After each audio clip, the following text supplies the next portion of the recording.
עוזרים לכם, וגם נותנים לכם חיבה ואהבה.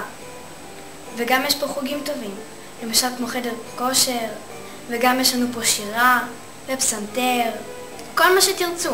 וגם יש לנו בסוף חודש הפתעה גדולה למי שמצטיין.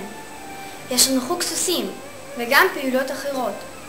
מוצאי שבת יש לנו מסיבות, וגם עוד דברים טובים יותר. וגם בחגים יש לנו הפתעות, ונגיד שאם למישהו יש יום הולדת, זה היום הולדת הכי טוב שלו. אז יאללה, אני מחכה לכם בשנה הבאה.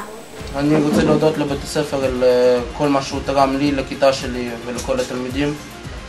מסירות הנפש של הצוות פשוט עוברת את הגבול. אי אפשר היה לצפות לזה, אבל קיבלנו יותר ממה שאנחנו ציפינו, וזה באמת עזר לנו. Hi, my name is Yudi Julian. I'm originally from Brooklyn, New York. I made Aliyah a little over 3 years ago. I've been learning in Migdal Or for 3 years now. I'm in 12th grade. I really wanted to thank Rav Grossman and the whole staff for all the dedication, the warmth, and the love that they gave over to me. After I finish school, I want to go learn pediatrics. Maybe then I'd be able to give over a little bit of the love and the warmth that they've given me here. Thank you. Bye. I'm Raisis Vadim.